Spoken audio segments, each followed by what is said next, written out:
You're watching this video on a screen that depicts a seemingly continuous picture. This is, however, just an illusion. If you look closer at the screen, you'll see it's made of tiny individual pixels. But from a distance, this collection of pixels appears as a continuous picture. This is analogous to how our universe appears classical and continuous, but is fundamentally quantum. It's made of discrete chunks of energy, as Max Planck famously showed in 1900. Thanks to him, we have this famous equation, where E, for example, is the energy of a photon, F is the frequency of the light wave, and H is the proportionality constant that relates these two properties. This equation might look simple, but it tells us something profound about nature. It shows how a particle, represented by the energy it carries, is really just a wave packet. Planck's constant, H, is like the resolution of this packet of energy. It represents the smallest amount of energy that any given frequency of waves can carry. But how can a particle be a wave? What does this mean? And what makes us so sure that this is the case? That's coming up right now.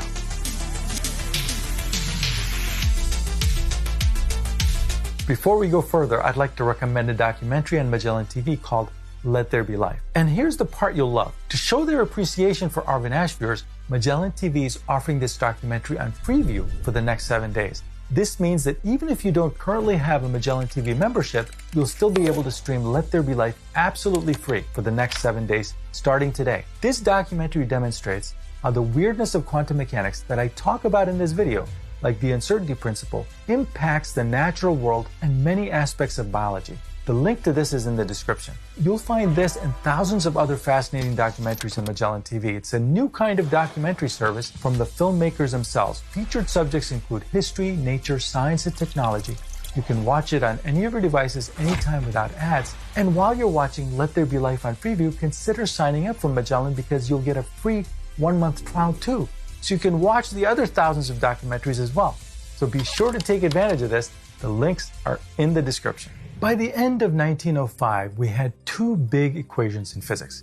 Planck's energy equals Planck's constant times the frequency, and Einstein's equation from special relativity. Energy equals mass times the speed of light squared.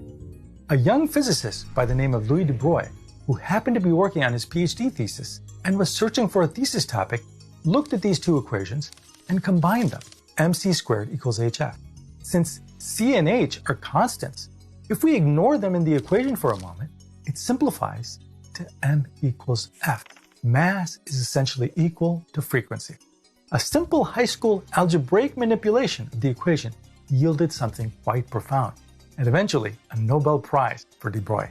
But this is weird because mass and frequency are properties of two completely different kinds of things. Mass is associated with discrete objects. Frequency, on the other hand, is associated with a wave. An object is like a basketball. We know where it is. We can bounce it around. If we don't bounce it, it will still be there. A wave, on the other hand, like water waves and sound waves, can disappear, but the water and air will still be there even if the wave is no longer there. Quantum mechanics, on the other hand, seems to be indicating something quite different. It seems to be saying that the particle is not only a particle, but is also a wave. They are not separate. What is doing the waving? It's bizarre because nothing is doing the waving. The wave is the particle. The particle is the wave. If the wave disappears, then we don't have what we call a particle anymore. It simply ceases to exist. But how is this possible? How can particles be waves? How can we say that this is correct? Just because our math seems to indicate that this is the case, it doesn't mean that this is reality, does it? After all, whenever we observe anything or measure anything, it always shows up as a particle with discrete qualities like charge or spin or mass. When we observe particles in a cloud chamber, they seem to show up as discrete particles too, not waves. So how can physicists say that a particle is a wave? Surely this can't be true. Or can it? This is where the double slit experiment comes in. The original experiment done by Thomas Young in 1800 showed the wave nature of light. When a light source with the same optical wavelength or monochromatic light is projected through two slits onto a screen in the back, it makes an interference pattern. This is caused by constructive and destructive interference of the light waves. The bright spots are due to two wave peaks adding to the brightness, and the dark spots are caused by the peak of one wave canceling out the trough of the other. This is not unusual because it is what we would expect a wave to do. It indicates that light is a wave. But from Planck and Einstein, we learned that light comes in discrete packets of energy, called a photon. So is a photon a wave or a particle?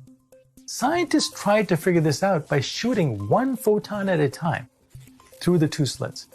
If it was a particle like a grain of sand, we would expect it to go through one slit or the other and make a spot on the screen either behind the first slit or the second slit. But this is not quite what happened. The photon seems to randomly make a spot somewhere on the screen.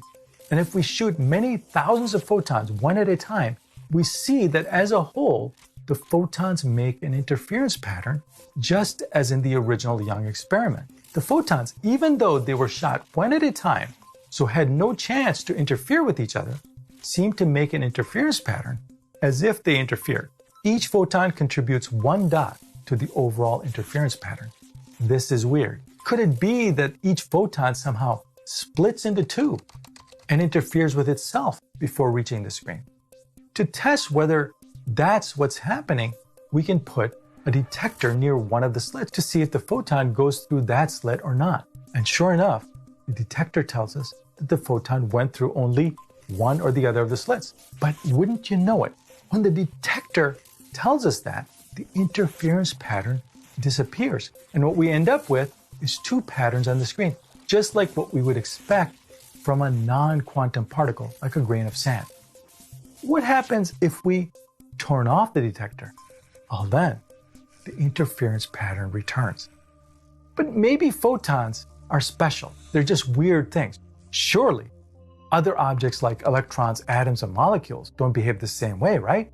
Wrong. These and any other quantum objects behave exactly the same way. What this experiment suggests is that photons and quantum objects show characteristics of both particles and waves, the wave-particle duality of matter. And it also suggests that the act of measuring the object has a profound effect on the quantum system. Why did it change when we measured it? What caused this change to occur? This is the famous measurement problem in physics. There is no definitive answer.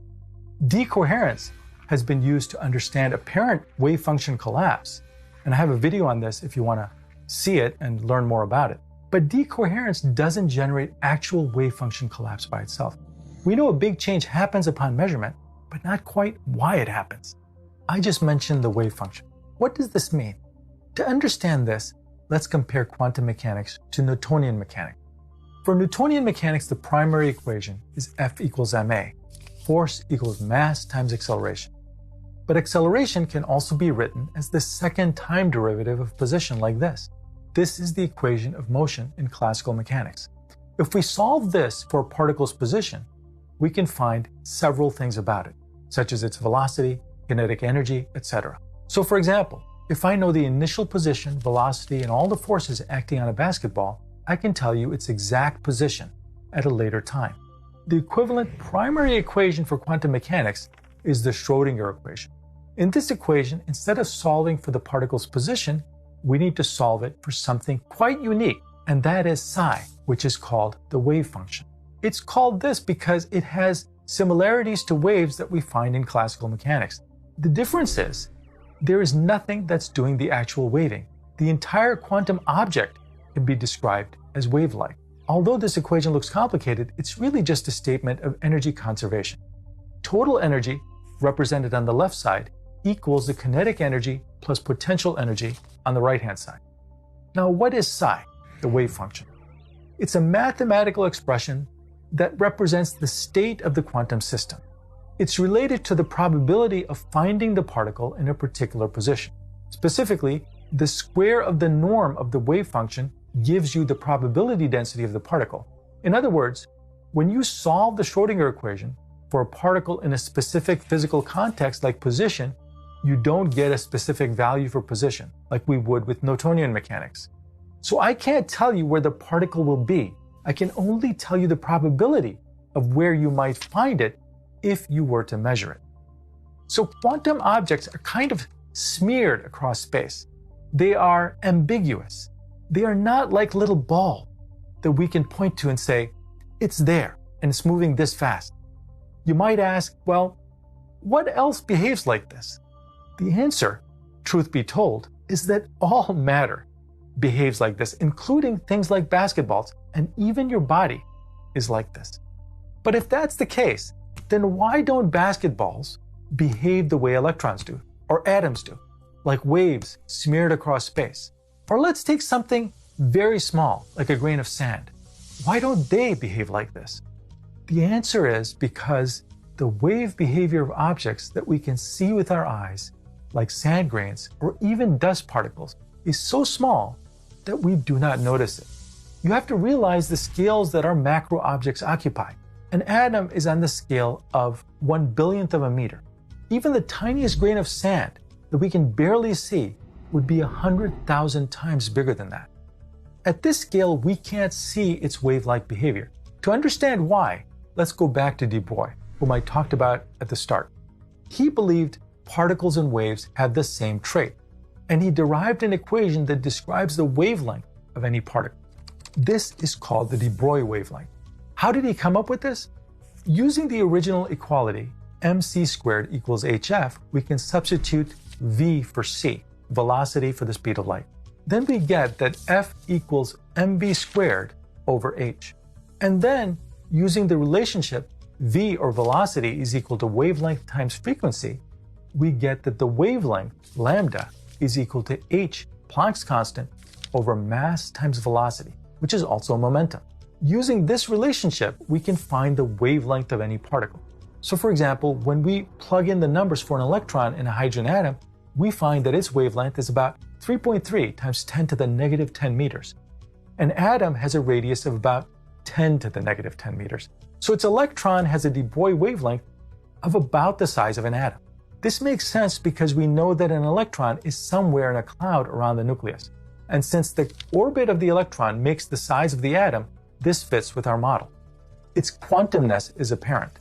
But you'll notice that since m, the mass, is in the denominator, for very massive objects, even small things that we can barely see with our eyes, the wavelength becomes extremely small. So for example, the wavelength of a very small grain of sand moving about 10 meters per second would be about 10 to the negative 25 meters. And for large things like a basketball, the wavelength would be even smaller, 10 to the negative 34 meters. This is extremely small, 24 orders of magnitude smaller than that of the electron. To give you an idea of how small this is, the size of a proton is about 10 to the negative 15 meters. So the wavelength of a grain of sand we can barely see would be billions of times smaller than that. This is not measurable. Even one of our most sensitive instruments, the LIGO detector that detects gravitational waves, could not detect this. A wavelength is about one quantum of action. The smaller the wavelength, the less quantum-like the object is. If the wavelength becomes extremely small, any action of that object appears to be continuous and smooth. This is why we don't notice any weird behavior in macro-scale objects. The smaller the wavelength, the lower the waviness or quantumness of the object becomes. This is why particles with large wavelengths, compared to their size, like electrons, photons, and other quantum objects, exhibit wave-like and thus quantum-like behavior. This calls into question, what exactly is a particle? For that matter, what is matter? I'll have more on this in the next video, but for now, let me leave you with this teaser. There are no particles. Everything is a wave. Specifically, a wave in a quantum field. Electrons and all other fundamental particles are a wave or excitation in this field. The Du Bois wavelength of the particle is the wavelength of these waves in the field. Don't miss my next video. Until next time, my friend.